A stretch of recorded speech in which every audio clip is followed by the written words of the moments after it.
മിശിഹായുടെ ഏറ്റവും പ്രിയപ്പെട്ട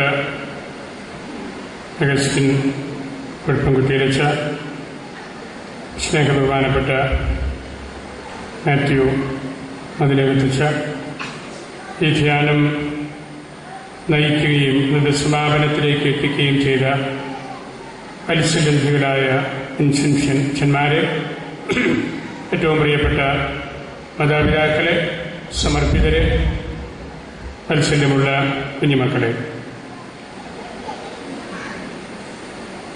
ഭരണജ്ഞാനം കൊറോന ഇടവകയ്ക്കും ഇടപ്പാടി ഇടവകയ്ക്കും നമ്മളുടെ വിൻസെൻഷൻ അച്ഛന്മാരുടെ സാന്നിധ്യവും വചനപ്രഘോഷണ ശൈലികളുമൊക്കെ വലിയൊരു പ്രചോദനം ഏകിയിട്ടുണ്ട് എന്നതിന് സംശയമില്ല. നമ്മുടെ രൂപതയിൽ വിൻസെൻഷൻ അച്ഛന്മാർ അനേകം ഇടവകകളിൽ വന്ന് ധ്യാനം നയിക്കുകയും വലിയ നവീകരണത്തിലേക്ക് നമ്മളുടെ മാതാപിതാക്കളെ, നമ്മുടെ സഹോദരങ്ങളെ എല്ലാം എത്തിക്കുകയും ചെയ്തിട്ടുണ്ട് എന്ന കാര്യം കൂടി ഞാൻ വളരെ സന്തോഷത്തോടെ ഈ അവസരത്തിൽ ഓർക്കുകയാണ്. ഞാൻ ഈ ഏതാനും നിമിഷങ്ങൾ പഴയ നിയമത്തിലെ ഏതാണ്ട് അപ്രധാനമെന്ന് നമ്മൾ കരുതുന്ന, അല്ലെങ്കിൽ പൊതുവെ അങ്ങനെ ആയിരിക്കുന്ന ഒന്ന് രണ്ട് വ്യക്തികളെ കുറിച്ചും അതിലൂടെ കുടുംബജീവിതത്തിൽ നമ്മൾ കാത്തു സൂക്ഷിക്കേണ്ട ഏതാനും മൂല്യങ്ങളെക്കുറിച്ചുമാണ് സംസാരിക്കാനായിട്ട് ആഗ്രഹിക്കുന്നത്. പഴയ നിയമത്തിലെ ഉൽപ്പത്തി പുസ്തകം 15 മുതലുള്ള അധ്യായങ്ങളെല്ലാം പൂർവ്വപിതാക്കന്മാരുടെ ചരിത്രമാണ്. പൂർവ്വപിതാക്കന്മാരിൽ അബ്രാഹം, ഇസഹാക്ക്, യാക്കോബ് എന്നിവര് വഹിച്ച പങ്കും ദൈവത്തോടു കൂടെ അവര് ദൈവിക പദ്ധതി ലോകത്തിലേക്ക് കൊണ്ടുവരാനായിട്ട് പരിശ്രമിച്ച വിധങ്ങളുമൊക്കെ നമുക്കെല്ലാവർക്കും അറിയാം. അതില് നമ്മൾ ചിലപ്പോഴെല്ലാം കുടുംബ മഹിമകൾ പറയുമ്പോൾ മുഖ്യധാരയിൽ നിൽക്കുന്നവരുടെ കാര്യം മാത്രമേ പലപ്പോഴും നമ്മൾ പറയാറുള്ളൂ. അബ്രാഹം, ഇസഹാക്ക്, യാക്കോബ് എന്ന് നമ്മൾ പറയുന്നതിൻ്റെയും പൊരുൾ അതാണ്. അവർ വഴിയാണ് ദൈവത്തിന്റെ രക്ഷാകരമായ പദ്ധതി ലോകത്തിലേക്ക് വന്നത്. എങ്കിലും നമ്മൾ വേദപുസ്തകത്തിൽ വായിച്ച് മനസ്സിലാക്കുന്ന ആ യാഥാർത്ഥ്യത്തിന്റെ മറുവശം കൂടെ, അതായത് അബ്രാഹത്തിന് ഇസഹാക്ക് മാത്രമല്ല ഇസ്മായിൽ എന്ന ഒരു മകൻ കൂടി ഉണ്ടായിരുന്നു. അബ്രാഹത്തിന്റെ ദൈവിക പദ്ധതി പ്രകാരമുള്ള ഭാര്യ സാറ ആയിരുന്നു. സാറായിക്ക് ഹാഗാർ എന്നുള്ള ഒരു തോഴി, പലപ്പോഴും നമ്മൾ വിചാരിക്കും അത് അബ്രാഹത്തിന്റെ തോഴിയായിരുന്നുവെന്ന്. മധ്യപൂർവ്വ ദേശങ്ങളിൽ വലിയ കുടുംബങ്ങളിലെ പെണ്ണുങ്ങളെ കല്യാണം കഴിച്ചു വിടുമ്പോൾ അവരുടെ കൂട്ടത്തിൽ സാമ്പത്തിക വിഷമമുള്ള കുടുംബങ്ങളിലെ ഏതാനും പെൺകുട്ടികളെ കൂടെ ആ സ്ത്രീയുടെ തോഴിമാരായിട്ട് കൊടുക്കുന്ന ഒരു പതിവുണ്ടായിരുന്നു. അങ്ങനെയാണ് അബ്രാഹത്തിന്റെ കൂട്ടത്തില് സാറ ഭാര്യയായിട്ട് വന്നപ്പോൾ ഈ ഹാഗാർ എന്ന സ്ത്രീ കൂടെ വരാനിടയായത്. അന്നത്തെ പാരമ്പര്യമനുസരിച്ച് അതെല്ലായിടത്തും, എല്ലാ രാജ്യങ്ങളിലും തന്നെ അതുണ്ടായിരുന്നു. തോഴിമാര് വീട്ടിൽ വന്ന് താമസിക്കുകയും വീട്ടിലെ എല്ലാ കാര്യങ്ങളിലും ഇടപെടുകയും ചെയ്യും. ഇവിടെ നമ്മൾ കാണുന്ന ഒരു സവിശേഷത, സാറ വന്ധ്യയാണെന്ന്, പ്രായം കൂടുന്നു, കുഞ്ഞ് ജനിക്കുന്നില്ല, ഭാര്യയ്ക്കെടുത്ത ഉത്തരവാദിത്തങ്ങൾ നിർവഹിക്കാൻ പറ്റുന്നില്ല. അപ്പോൾ സാറായുടെ പ്രേരണ മൂലം ഈ ഹാഗാർ അബ്രാഹത്തിനെ സമീപിക്കുകയും അങ്ങനെ ഹാഗാറിൽ നിന്ന് ഇസ്മായിൽ എന്ന ഒരു കുട്ടി ജനിക്കുകയും ചെയ്യുന്നു. അതാണ് അതിന്റെ ചരിത്രപരമായ പശ്ചാത്തലം. ഈ ഇസ്മായിൽ ഹാഗാറിൽ നിന്ന് പിറക്കേണ്ട നാളുകൾ ആയപ്പോഴേക്കും, അതായത് ഹാഗാർ ഗർഭിണിയായിരുന്നപ്പോൾ ഈ തോഴിയുടെ സ്വഭാവം ക്രമേണ മാറാൻ തുടങ്ങി. നമ്മളൊരു വീടുമായിട്ടുള്ള ബന്ധങ്ങളിലേക്ക് വരാൻ വേണ്ടിയാണ് ഞാനത് പറയുന്നത്. ഹാഗാർ ഗർഭിണിയായി. അപ്പോൾ അവൾ പറയാൻ തുടങ്ങി, യജമാനത്തി വന്ധ്യയായിട്ട് ഇവിടെ ഇരിക്കുകയാണ്, കാര്യത്തിന് കൊള്ളാണ്ട്, ഒരു കുട്ടിക്ക് ജന്മം കൊടുക്കാണ്ട്, ഒരമ്മയാകാൻ കഴിവില്ലാണ്ട് അണ്ട് യജമാനത്തി വീട്ടിലിരിക്കുന്നു. അങ്ങനെ പറഞ്ഞ് ഒരു കുടുംബ കലഹത്തിലേക്ക് അത് വരികയാണ്. നമ്മൾ കുടുംബ വർഷ സിനഡ് ഒന്ന് കഴിഞ്ഞു, അടുത്തത് ഈ ഒക്ടോബറിൽ നടക്കാൻ പോവുകയാണ്. കുടുംബങ്ങളെക്കുറിച്ച് എല്ലാവരോടും പറയണം, എല്ലാ പ്രസംഗത്തിലും പറയണമെന്ന് പരിശുദ്ധ പിതാവ് പറഞ്ഞിട്ടുള്ള ഒരു സമയം കൂടിയാണ്. കുടുംബ വഴക്ക് അവിടെ ആരംഭിക്കുകയാണ്. അങ്ങനെ അവർ തമ്മിലുള്ള ആ വഴക്ക് മൂത്തപ്പോൾ ഈ ഗർഭിണിയായിരിക്കുന്ന ഹാഗാറിനെ ആ വീട്ടിൽ നിന്ന് ഇറക്കി വിടുന്നതാണ് നമ്മൾ കാണുന്നത്. അത് ഒരു വളരെ വേറിട്ട ഒരു സംഭവമായിട്ട് മാത്രം നമ്മളതിനെ കാണരുത്. സാറായ് വളരെ ക്രൂരമായിട്ട് ഈ സ്ത്രീയോട് പെരുമാറുകയാണ്. അവൾ തോഴിയാണ്, എന്റെ ഭർത്താവിനെ വഞ്ചിച്ചു, ഗർഭിണിയാണ്, ഇപ്പോൾ എന്നോട് വഴക്കാണ്, കുടുംബത്തിൽ സമാധാനമില്ല, ഞങ്ങൾക്കിവിടെ ജീവിക്കാൻ നിവൃത്തിയില്ല, അതുകൊണ്ട് നീ ഈ വീട് വിട്ട് പോകണം. ഞാൻ അതിന്റെ ആദ്യ ഭാഗത്ത് നിങ്ങളോട് കുടുംബ വേദി കൂടി ആയതുകൊണ്ട് പറയാൻ ഉദ്ദേശിക്കുന്ന കാര്യം, ഗർഭിണിയായിരിക്കുമ്പോൾ വീട് വിട്ട് ഓടിപ്പോകുന്ന ഹാഗാർ എന്ന സ്ത്രീയെ കുറിച്ചാണ്. അത് വളരെ നമുക്ക് ആ തിരുവചന അധ്യായങ്ങൾ വായിക്കുമ്പോൾ തന്നെ വിഷമം തോന്നും. ഗർഭിണിയായിട്ടിരിക്കുന്ന ഒരു സ്ത്രീയെ, അതും ദൈവിക പദ്ധതി നടപ്പിലാക്കാനായിട്ട് തിരഞ്ഞെടുത്ത അബ്രാഹവും സാറായും കൂടെ ഒരുമിച്ച് ആലോചിച്ച് ഇറക്കി വിടുകയാണ്. അങ്ങനെ ആ സ്ത്രീ വളരെയേറെ വിഷമിച്ച് വീട്ടിൽ നിന്ന് ഇറങ്ങി പോകുന്നു. പോയി കഴിഞ്ഞ് 4 തവണ ദൈവത്തിന്റെ ദൂതൻ ഈ സ്ത്രീക്ക് പ്രത്യക്ഷപ്പെടുന്നുണ്ട്.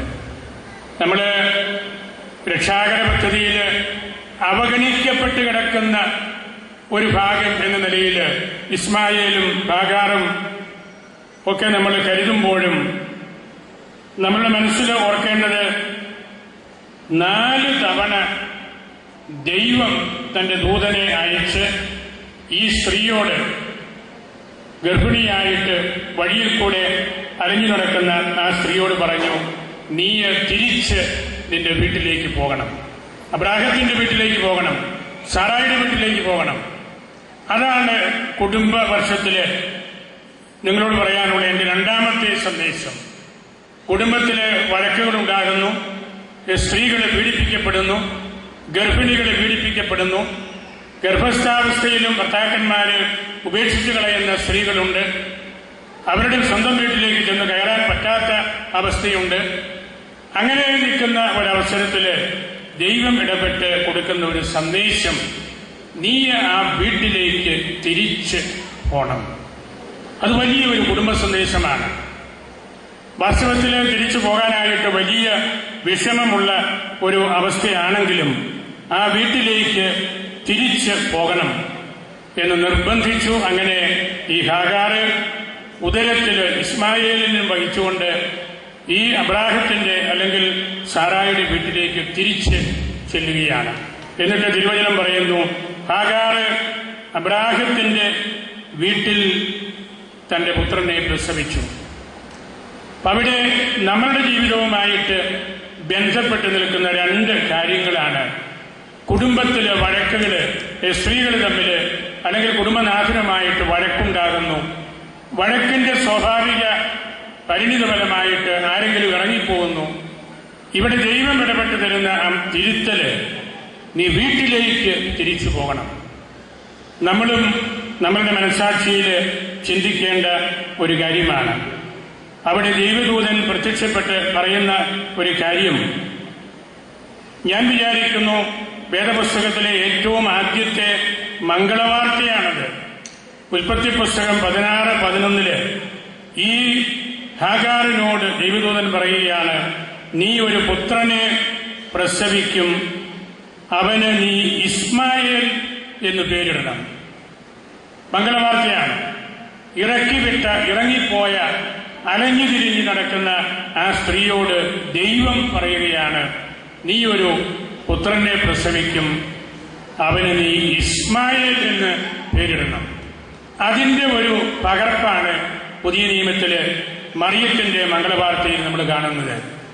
മറിയത്തോടും ദൈവത്തിന്റെ ദൂതൻ പറഞ്ഞതാണല്ലോ, നീ ഒരു പുത്രനെ പ്രസവിക്കും, അവന് നീ ഈശോ എന്ന് പേരിടണം. രണ്ടും മംഗളവാർത്തയാണ്. രണ്ടും ഒരു ആൺകുട്ടി ജനിക്കാൻ പോകുന്നതിന്റെ മംഗളവാർത്തയാണ്.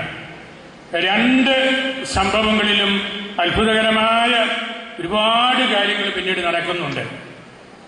ഞാൻ ആദ്യം സൂചിപ്പിച്ചല്ലോ, ഇസ്മായേല് രക്ഷാകര പദ്ധതിയുടെ പ്രധാന വഴിയിൽ നിൽക്കുന്നയാളല്ല.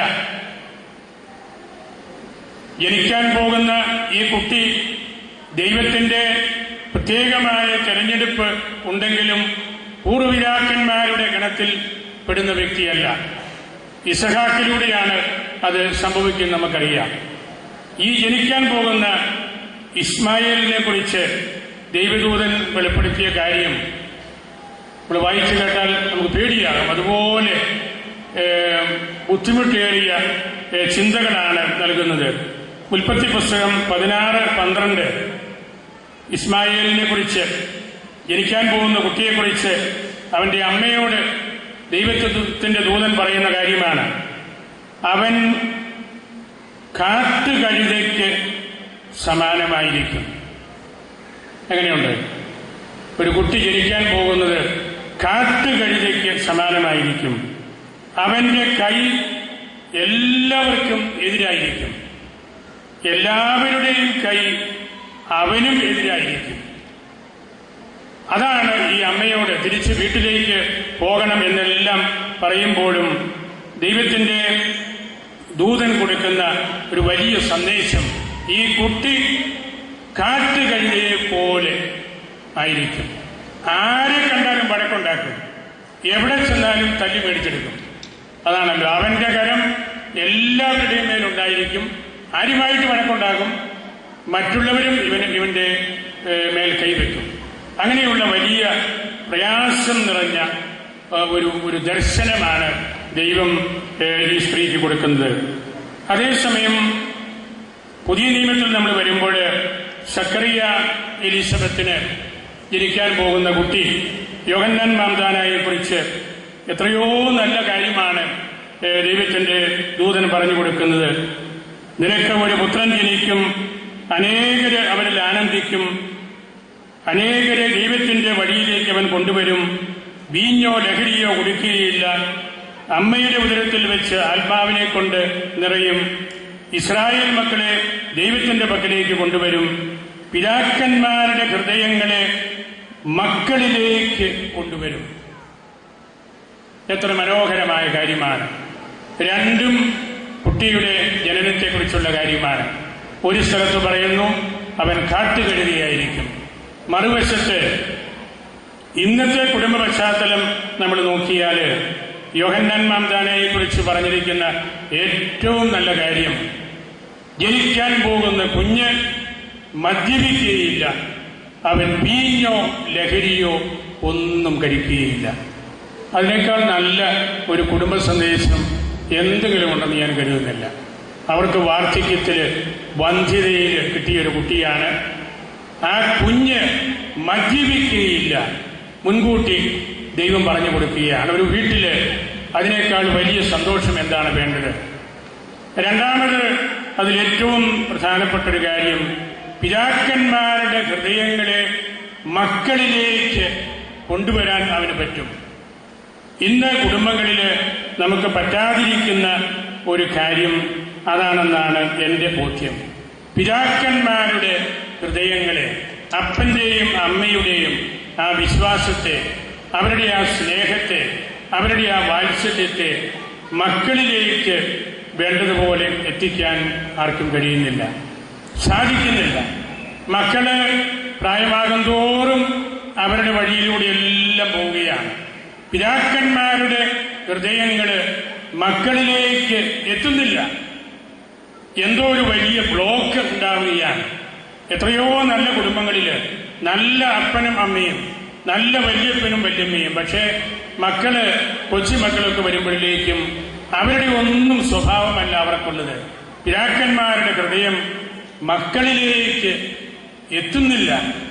നമ്മൾ ഈ കാര്യങ്ങളെല്ലാം വചനപ്രഘോഷണങ്ങളും ധ്യാന പരിപാടികളും ഒക്കെ നമ്മൾ നടത്തുമ്പോഴും നമുക്ക് ഇതുപോലുള്ള മൂല്യങ്ങൾ നമ്മൾ വിചാരിക്കുന്നത് പോലെ, നമ്മൾ മനസ്സിൽ ആഗ്രഹിക്കുന്നത് പോലെ വാസ്തവത്തിൽ കൈമാറ്റം ചെയ്യാനായിട്ട് കുടുംബങ്ങൾക്ക് സാധിക്കുന്നില്ല, ഇടവകകൾക്ക് സാധിക്കുന്നില്ല, രൂപതകൾക്ക് സാധിക്കുന്നില്ല, സാർവത്രിക സഭയ്ക്ക് സാധിക്കുന്നില്ല. അതുകൊണ്ടാണ് പരിശുദ്ധ പിതാവ് കൂടെ കൂടെ നമ്മൾ കുടുംബത്തെക്കുറിച്ച്, കുടുംബ മൂല്യങ്ങളെക്കുറിച്ച് എല്ലാം കൂടുതലായിട്ട് സംസാരിക്കണം, എല്ലാ വീട്ടിലും ഈ വക കാര്യങ്ങൾ പഠന വിഷയമാക്കണം എന്നൊക്കെ പറയുന്നത്. ഇതെല്ലാം നമ്മൾ ചെയ്യുമ്പോഴും പോരായ്മകൾ നമ്മുടെ എല്ലാ വീടുകളിലുണ്ടെന്ന് നമുക്കറിയാം. ഈ കൈമാറ്റം ചെയ്യൽ നമുക്ക് സാധിക്കുന്നില്ല.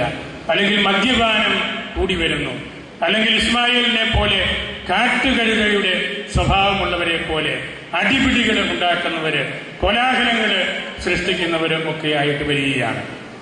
ഇതാണ് ഈ പൂർവ്വപിതാവ്, അല്ലെങ്കിൽ പോലും ആ പൂർവ്വപിതാവിന്റെ സഹോദരനായിട്ട് നിൽക്കുന്ന ഇസ്മായേലിന്റെ ജീവിതത്തിലെ ആദ്യ ഭാഗം. രണ്ടാം ഭാഗത്തേക്ക് വരുമ്പോൾ ഈ സ്ത്രീ വീട്ടിലേക്ക് തിരിച്ചു ചെന്നു. അവിടെ ഈ മകനെ പ്രസവിച്ചു. ആ കുട്ടി വളരാൻ തുടങ്ങി. ഏതാനും വർഷം കഴിഞ്ഞപ്പോൾ സാറായും ഗർഭിണിയായി. സാറായിൽ നിന്ന്, അതായത് ദൈവത്തിന്റെ പദ്ധതി പ്രകാരമുള്ള ആ ഉടമ്പടിയുടെ സ്ത്രീയിൽ നിന്ന് ഇസഹാക്ക് ജനിക്കുന്നു. 2-3 വയസ്സിന്റെ വ്യത്യാസമേ ഉള്ളൂ. ഈ കുട്ടികള് ഒരേ വീട്ടിലിങ്ങനെ വളർന്നു വരാൻ തുടങ്ങി. 10-12 വയസ്സിലേക്ക് അവരെത്തി. അങ്ങനെ എത്തിയപ്പോഴുണ്ടായ ഒരു പ്രശ്നം, ഈജിപ്തുകാരിയായ ഹാഗാറിൽ നിന്ന് അബ്രാഹത്തിനുണ്ടായ പുത്രൻ തന്റെ പുത്രനായ ഇസഹാക്കിനൊപ്പം കളിക്കുന്നത് സാറ കണ്ടു. ചില വേദപുസ്തക പണ്ഡിതന്മാര് പറയാറുണ്ട്, കളിക്കുന്നത് എന്നല്ല, കളിയാക്കുന്നത് എന്നാണ് അതിന്റെ മൂല അർത്ഥമെന്ന്. തോഴിയിൽ നിന്ന് ജനിച്ച ആദിജാതൻ ഇസ്മായേല് ഈ ഉടമ്പടിയുടെ സ്ത്രീയിൽ നിന്ന് ജനിച്ച ഇസഹാക്കുമായിട്ട് അവര് മുറ്റത്ത് കളിക്കുക മാത്രമല്ല, കളിയാക്കുകയാണ്. ഉടമ്പടിയുടെ മകനെ ഈ അടിമപ്പെണ്ണിന്റെ മകൻ കളിയാക്കുന്നു. അങ്ങനെ കുട്ടികൾ വളർന്നു വരുമ്പോൾ വീട്ടിൽ വഴക്കായി. നമ്മളുടെയും പലപ്പോഴും അവസ്ഥ അതാണ്. 4-5 കുട്ടികൾ അല്ലെങ്കിൽ ജ്യേഷ്ഠാനിയന്മാരുടെ മക്കളൊക്കെ ഒന്നിച്ച് ജീവിക്കുമ്പോൾ ഇത്തരത്തിലുള്ള കലഹങ്ങൾ, എന്തെങ്കിലും നമ്മളതിന്റെ പേര് പറഞ്ഞ് വീട്ടിലുണ്ടാകുന്ന വഴക്ക്, അതിനെക്കുറിച്ചാണ് പിന്നീട് ആ തിരുവചന അധ്യായങ്ങളൊക്കെ നമ്മളെ പഠിപ്പിക്കുന്നത്. 2 ആൺപിള്ളേര് 10-12 വയസ്സായപ്പോൾ അവർ തമ്മിൽ വഴക്കടിക്കുന്നു. അങ്ങനെ ആ വഴക്ക് മൂത്ത് ഈ അമ്മമാരും വഴക്കിന് കൂട്ടുനിന്ന് 2ാം തവണയും ഈ ഹാഗാറിനെയും മകനായ ഇസ്മായേലിനെയും കൂടെ ഇറക്കി വിടുകയാണ്. ഇത് വളരെ ദയനീയമായ ഒരവസ്ഥയാണ്. ആ വീട്ടിൽ നിന്ന് ഇവര് തമ്മിൽ വലിയ ശണ്ടയായി ഈ അമ്മയെയും മകനെയും കൂടെ ഇറക്കി വിടുകയാണ്. ആ ഇറക്കി വിടുന്ന തിരുവചനം അധ്യായം 21, ഉൽപ്പത്തി പുസ്തകം 14 മുതലുള്ള ഏതാനും വാക്യങ്ങൾ ഞാൻ വായിക്കാം. അബ്രാഹം കുഞ്ഞിന്റെ അപ്പൻ അതിരാവിലെ എഴുന്നേറ്റ് കുറെ അപ്പവും ഒരു തുകൽ സഞ്ചിയിൽ വെള്ളവും എടുത്ത് ഹാഗാറിന്റെ തോളിൽ വച്ചു കൊടുത്തു. മകനെയും ഏൽപ്പിച്ചിട്ട് ഇസ്മായേലിനെയും കൈ പിടിച്ചു കൊടുത്തിട്ട് പറഞ്ഞു, നിങ്ങൾ ബേർശബായിൽ അലഞ്ഞ് തിരിഞ്ഞ് ജീവിക്കുക. തുകൽ സഞ്ചിയിലെ വെള്ളം തീർന്നപ്പോൾ അവള്, ഈ ഹാഗാറ്, കുട്ടിയെ ഒരു കുറ്റിക്കാട്ടിൽ കിടത്തി. കുട്ടി മരിക്കുന്നത് എനിക്ക് കാണാൻ കഴിയുകയില്ല എന്ന് പറഞ്ഞ് ആ തള്ള മാറി എതിർവശത്തേക്ക് നോക്കി തിരിഞ്ഞ് കണ്ണ് അടച്ച് ഇരുന്നു. കുട്ടിയുടെ കരച്ചിൽ ദൈവം കേട്ടു. ഉടനെ ദൈവത്തിന്റെ മാലാഖ ഈ തള്ളയോട്, ഹാഗാറിനോട് പറഞ്ഞു, എഴുന്നേറ്റ് കുട്ടിയെ കയ്യിലെടുത്ത് നിവർത്തി നിർത്തുക. അവനിൽ നിന്ന് വലിയൊരു ജനത പുറപ്പെടും. ദൈവം അവരുടെ കണ്ണ് തുറന്നു. അവിടെ ഒരു കിണർ കണ്ടു. അവിടെ ചെന്ന് തുകൽസഞ്ചി നിറച്ച് കുട്ടിക്ക് കുടിക്കാൻ വെള്ളം കൊണ്ടുവന്നു. അതാണ് ഈ തള്ളയെയും മകനെയും കൂടെ ഇറക്കിവിട്ട് യാതൊരു സാമ്പത്തിക വാഗ്ദാനവും നൽകിയില്ല, കൊടുത്തില്ല. അന്ന് ചുട്ട അപ്പവും ഒരു ചെറിയ പാളയ്ക്കകത്ത് തുകൽസഞ്ചിയിൽ ഉള്ള വെള്ളവും, ആ വെള്ളം തീർന്നപ്പോഴാണ് ഈ തള്ള ഒരു കാട്ടിൽ ഈ കുട്ടിയെ ഉപേക്ഷിച്ച്, കുട്ടി മരിക്കും, അത് കാണാൻ കഴിയാതെ തിരിഞ്ഞിരിക്കുന്ന അമ്മയുടെ ചിത്രം.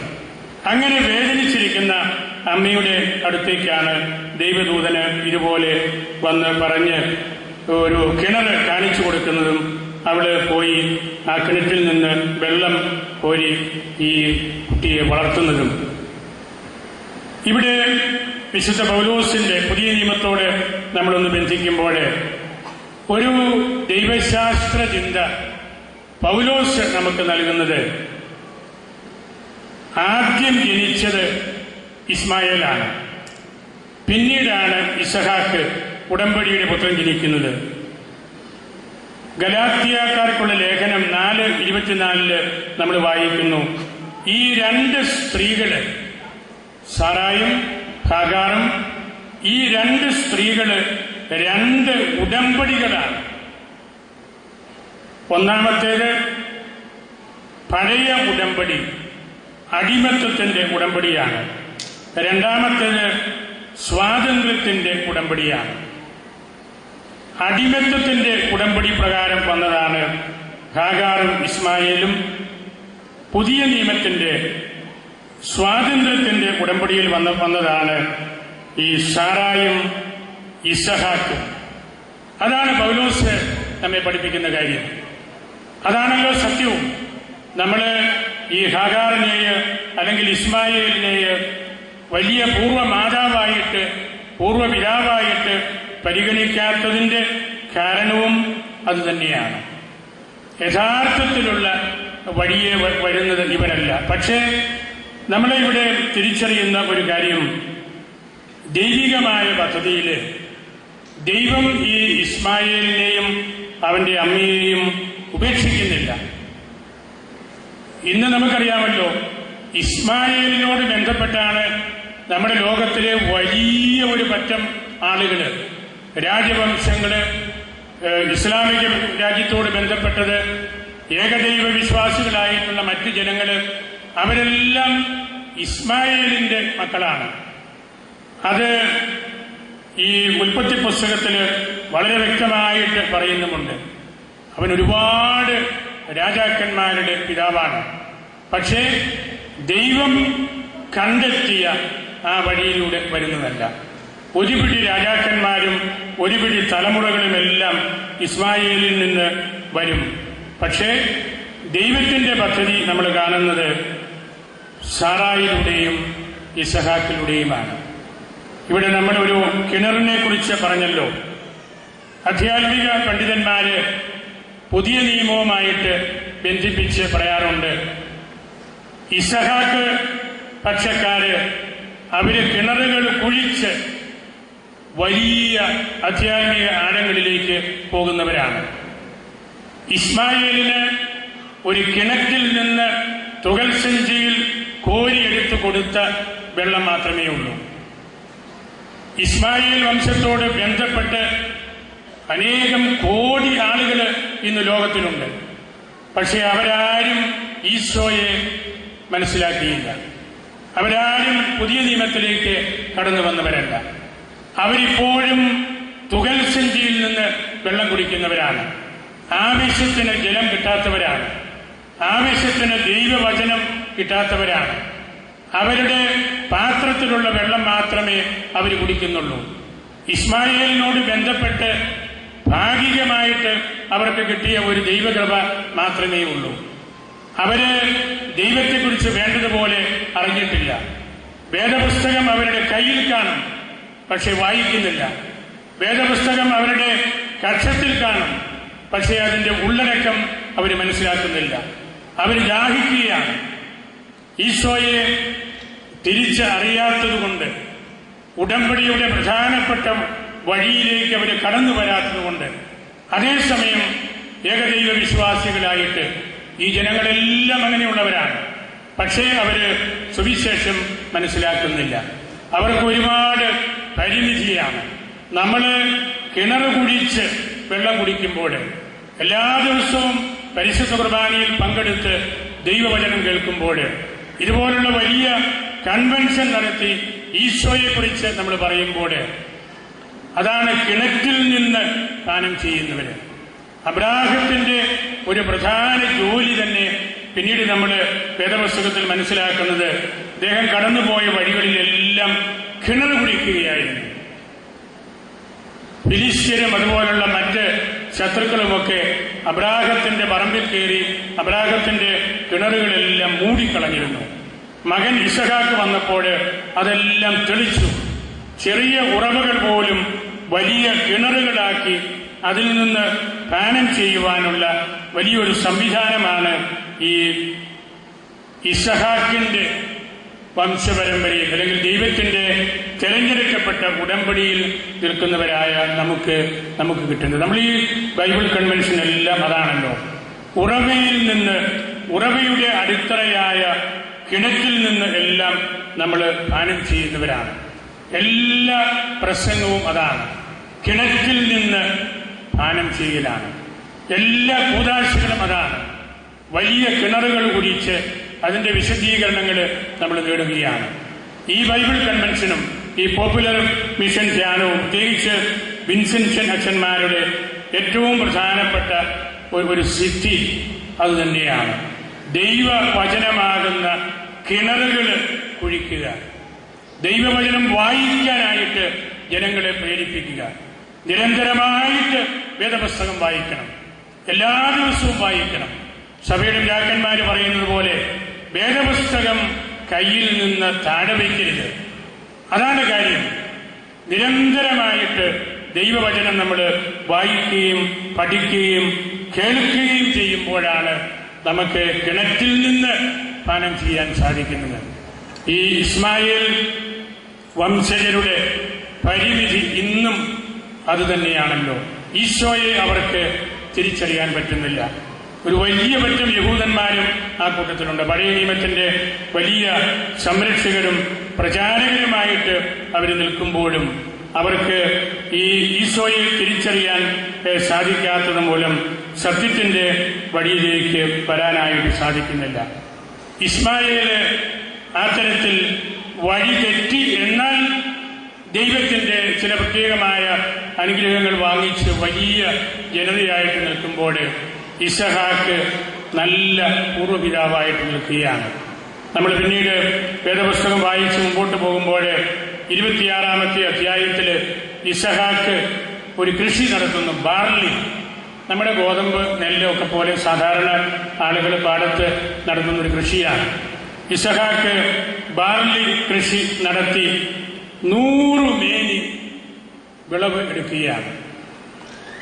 അതാണ് ഇസഹാക്കിനെ കുറിച്ച് പ്രതീകാത്മകമായിട്ട് ഒരു കാർഷിക വൃത്തിയോട് ബന്ധപ്പെട്ട ഒരു കർഷകന്റെ നിലയിൽ പറയുമ്പോൾ അതിന്റെ അർത്ഥം, ഈ ഇസഹാക്കിന്റെ പാരമ്പര്യത്തോട് ചേർന്ന് നിൽക്കുമ്പോഴാണ് നമുക്ക് ദൈവത്തെ അറിയാൻ സാധിക്കുന്നത്, ദൈവവചനത്തെ കൂടുതൽ പഠിക്കാൻ പറ്റുന്നത്. തുകൽ സഞ്ചിയിലുള്ള വെള്ളമല്ല. സമറിയാക്കാരിയോട് ഈശോ പറഞ്ഞല്ലോ, ഞാൻ നൽകുന്ന വെള്ളം നീ കുടിച്ചാൽ പിന്നീട് ഒരിക്കലും നീ ദാഹിക്കുകയില്ല. അതാണ് പുതിയ നിയമം. അതാണ് ഇസഹാക്കിലൂടെ കിട്ടിയ ഉടമ്പടിയുടെ പൂർത്തീകരണത്തിലേക്ക് വന്നവരുടെ രക്ഷ. നമ്മൾ കൊണ്ടു നടക്കുന്നത് തുകൽ സഞ്ചിക്കകത്തെ വെള്ളമല്ല. നമുക്കുള്ള വിശ്വാസം ഓരോ ദിവസവും നമുക്ക് വ്യാഖ്യാനിച്ചു കിട്ടുന്ന ദൈവവചനമാണ്. നമ്മുടെ ജീവിതത്തെ സുഭദ്രമാക്കാൻ തക്കവണ്ണം ദൈവവചനം കൊണ്ട് നമ്മൾ ഉറപ്പിക്കപ്പെടുകയാണ്. അതാണ് ഇസഹാക്ക് നടത്തുന്ന കൃഷി. ഒരു ബാർലി കൃഷി നടത്തി 100 മേനി വിളവ് എടുക്കുന്നു. പുതിയ നിയമത്തിലും ഈശോ പറയുന്നുണ്ടല്ലോ, നമ്മൾ ഇന്ത്യയുടെ പാരമ്പര്യം കൂടെ കൂട്ടിച്ചേർത്ത് സുവിശേഷ ചാതുർവർണ്ണ്യം എന്ന് അതേക്കുറിച്ച് പറയാറുണ്ട്. സുവിശേഷ ചാതുർവർണ്ണ്യം 4 തരത്തിലുള്ള ബ്രാഹ്മണന്മാർ മുതൽ താഴേക്കുള്ള നമ്മളുടെ ആ കാസ്റ്റ് സിസ്റ്റം, അതിനെക്കുറിച്ചാണ് അവിടെ ഇന്ത്യൻ പാരമ്പര്യത്തിൽ ഉദ്ദേശിക്കുന്നത്. വേദപുസ്തക പണ്ഡിതന്മാർ പറയുന്നത് സുവിശേഷത്തിലും അങ്ങനെയൊരു കാര്യമുണ്ട്. അതാണ് 100 മേനി വിളവ്, 60 മേനി വിളവ്, 30 മേനി വിളവ്, ഒന്നും ഫലം പുറപ്പെടുവിക്കാത്ത പാറക്കെട്ടിൽ വിതയ്ക്കുന്ന വിത്ത്. സുവിശേഷ ചാതുർവർണ്ണ്യം അതാണ്. ഈശോ നമ്മളെ പഠിപ്പിക്കുന്നത് ഈ ഇസഹാക്കിന്റെ കൃഷിയാണ്. ബാർലി 100 മേനി വിളവ്.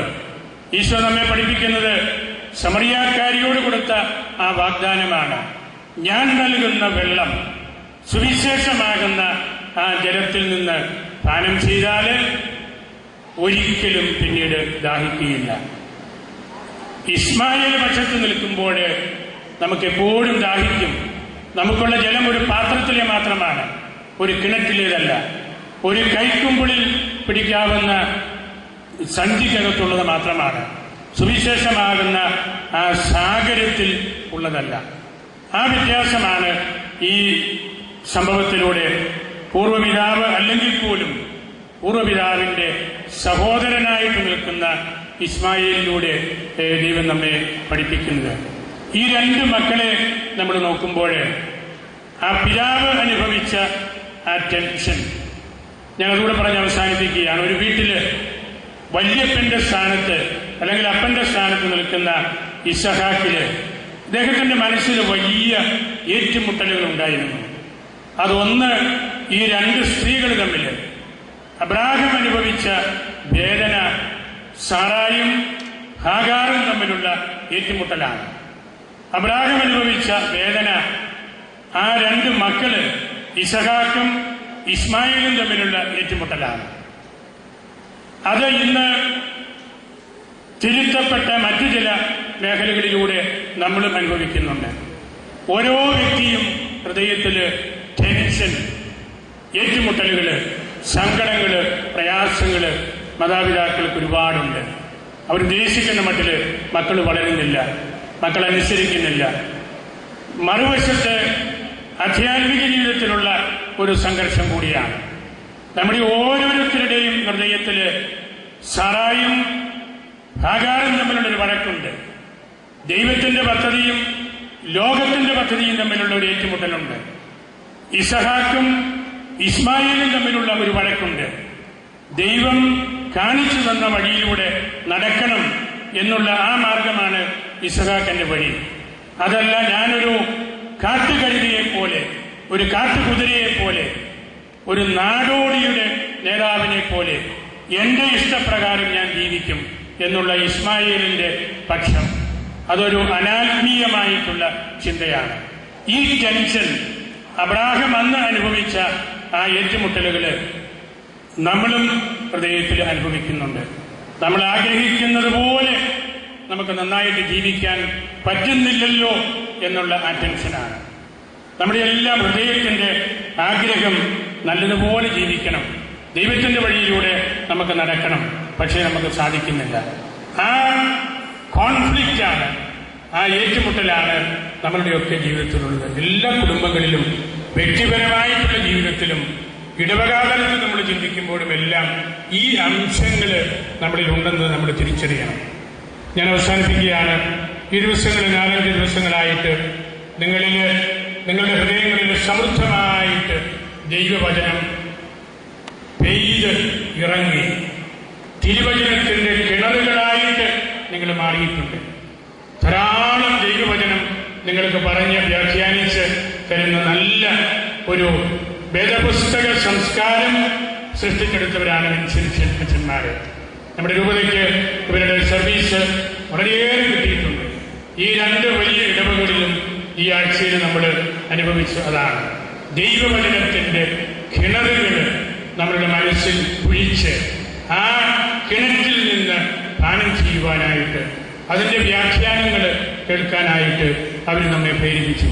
വിശുദ്ധനായ അംബ്രോസ് പറഞ്ഞതാണല്ലോ, ദൈവവചനം വളരുന്നത് നമ്മൾ വീട്ടിൽ ദൈവവചനം വായിക്കുമ്പോഴാണ്. ഇല്ലെങ്കിൽ അത് വെറും പുസ്തകമായിട്ടിരിക്കും. ദൈവവചനം വളരുന്നത് നമ്മൾ വേദപുസ്തകം വായിക്കുമ്പോഴാണ്. ദൈവവചനം പുഷ്പിക്കുന്നത് നമ്മൾ ഇതുപോലെ അച്ഛന്മാരുടെ അടുത്ത് വന്ന് വചനപ്രഘോഷകരെ കേട്ട് വചന വ്യാഖ്യാനം നമ്മൾ ശ്രവിക്കുമ്പോഴാണ്. പുഷ്പിച്ചു നിൽക്കുന്ന ആ വൃക്ഷം അല്ലെങ്കിൽ ആ വ്യക്തി ഫലം നൽകുന്നത് കേട്ട വ്യാഖ്യാനം ജീവിതത്തിൽ പകർത്തുമ്പോഴാണ്. അതാണ് കിണറുകൾ.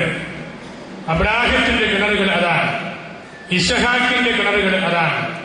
ഇസ്മായേലിന്റെ അല്ലെങ്കിൽ ഹാഗാറിന്റെ തുകൽ സഞ്ചിയിലെ വെള്ളത്തിന്റെ പരിമിതികൾ നമുക്കില്ല. സമറിയാക്കാരിയോട് ഈശോ പറഞ്ഞു കൊടുത്ത കാര്യം അതാണ്. വേദപുസ്തകം വായിക്കുകയും അതിന്റെ വ്യാഖ്യാനം കേൾക്കുകയും അത് ജീവിക്കുകയും ചെയ്യുമ്പോൾ നമ്മളും കിണറുകളായിട്ട് മാറുകയാണ്. പിന്നീട് വരും കാലങ്ങളിൽ നാം ആകുന്ന കിണറുകളിൽ നിന്ന് മറ്റുള്ളവര് കോരി പാനം ചെയ്യും. നമ്മളെക്കുറിച്ച് ഓർത്ത് പഠിച്ച് അവര് നല്ല ജീവിതത്തിലേക്ക് കടന്നു വരും.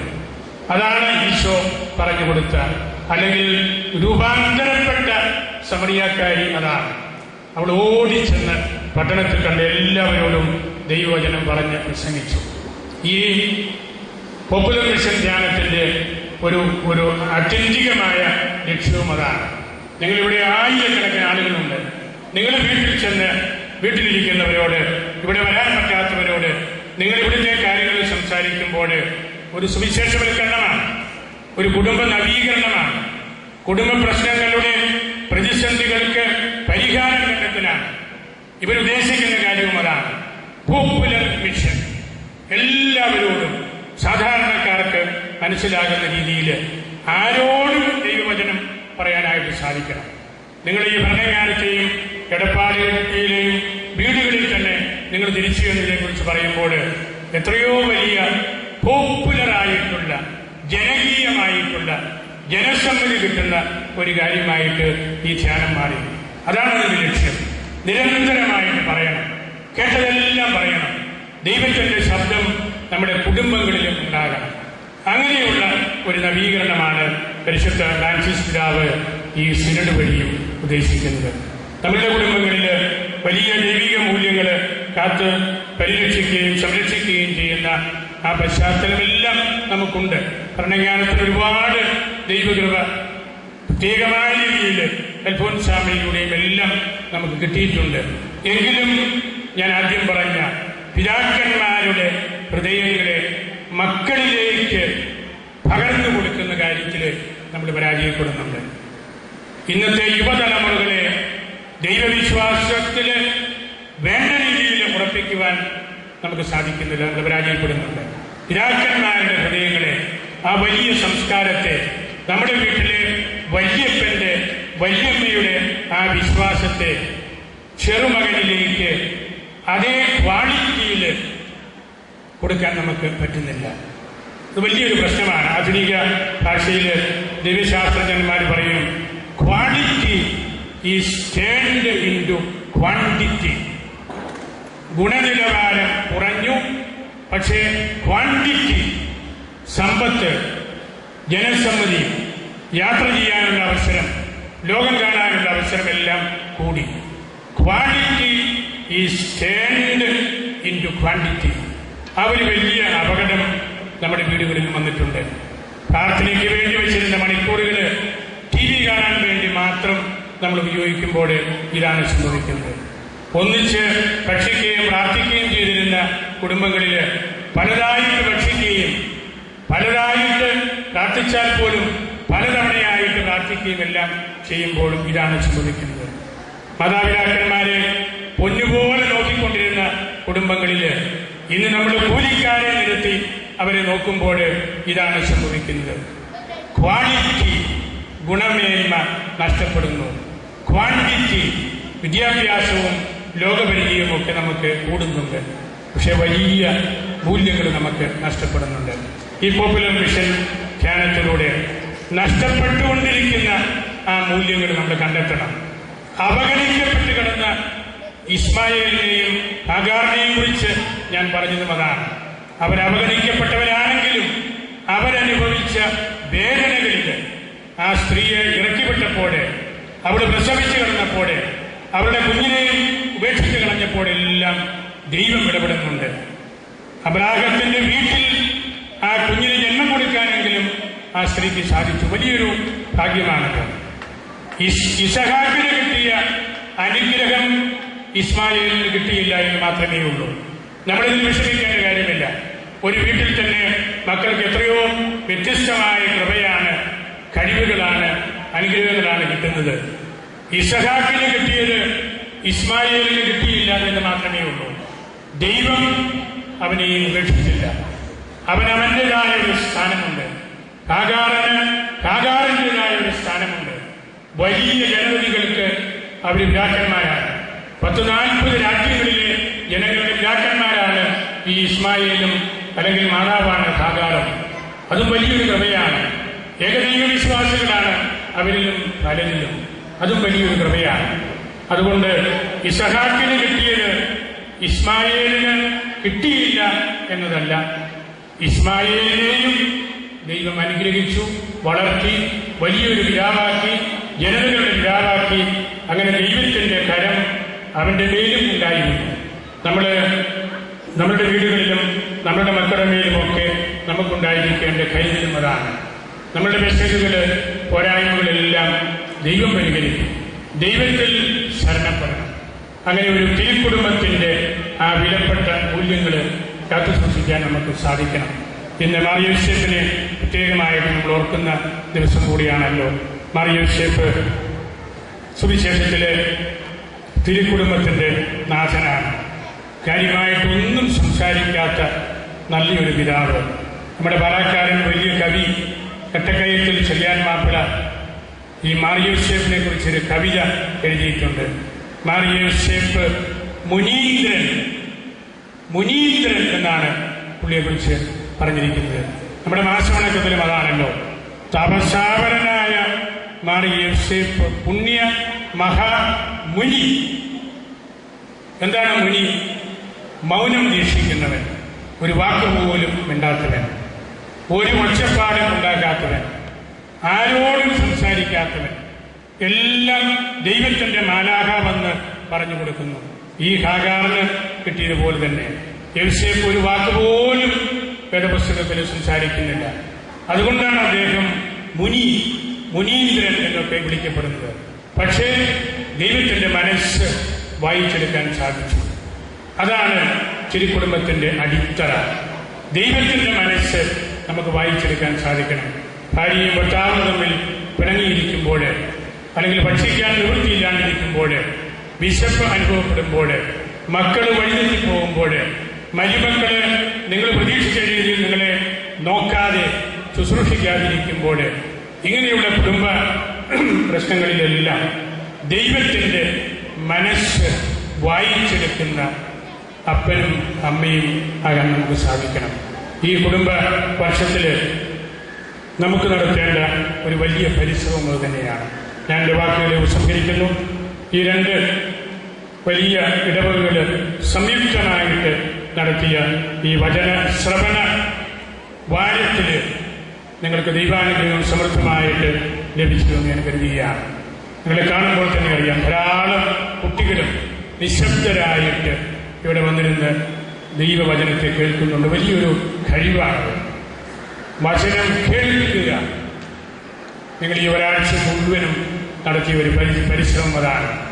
ഈശോ പറഞ്ഞതും അതായിരുന്നല്ലോ, നിങ്ങൾ എന്ത് കേൾക്കുന്നു, നിങ്ങൾ എന്ത് വായിക്കുന്നു, നമ്മൾ കേട്ടത് ദൈവവചനമാണോ, നമ്മൾ വീട്ടിൽ വായിച്ചത് ദൈവവചനമാണോ, അതേ എന്ന് നിങ്ങൾക്ക് പറയാൻ സാധിക്കും.